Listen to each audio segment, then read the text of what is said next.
Alright, ladies and gentlemen, I need you to get to your Gmail and then find your drive. And from your drive, find our SS training with our name on it that we created the other day.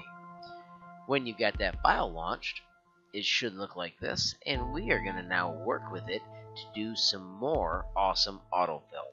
Our first step is to add a new sheet by clicking the plus sign at the bottom of our spreadsheet. That'll give us what we call Sheet 2. Right-click on the Sheet 2 box and choose Rename, and let's call it Money. And then in cell A1, I want you to type Quantity, and in cell A2, I want you to type Amount. With that completed, type the number 2 under Quantity,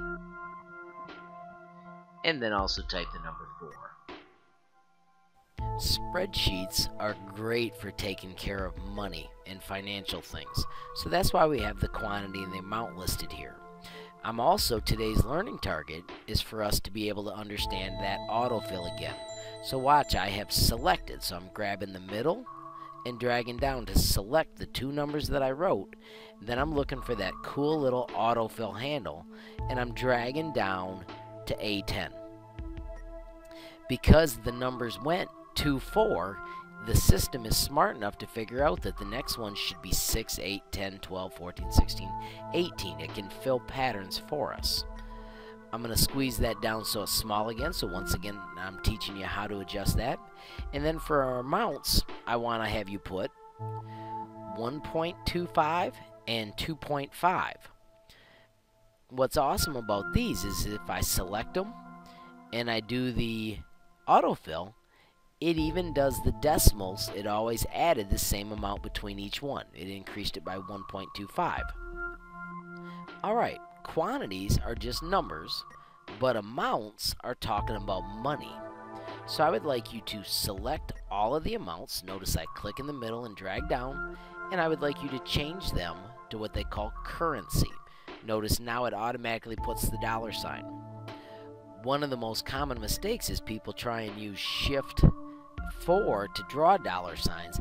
That wrecks your numbers. Make sure you use the format as currency. When you've got that done, please go to the next training movie.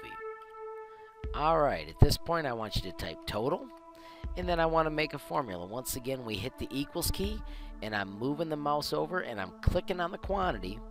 I'm going over to the times sign, which is on that little number board.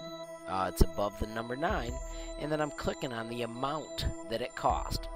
When I press enter, it actually automatically makes it a currency. And then this is the coolest thing. We can double check to see the formula, and then we can use the autofill handle to bring it all the way down.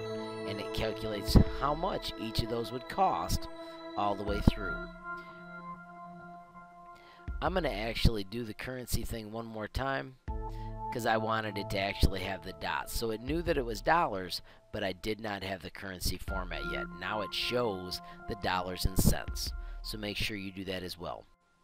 Alright, real quickly, underneath our total row, we need to create a sum.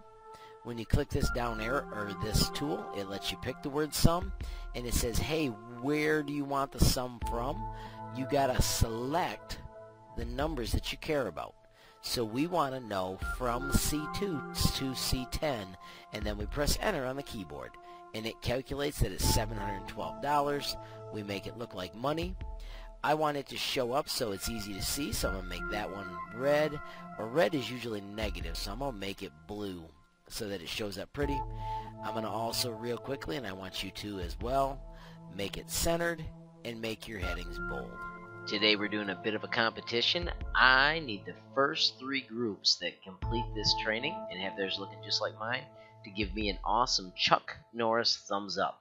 When you've given me that, you'll earn a Panther Pride slip and you can go to work on your other training.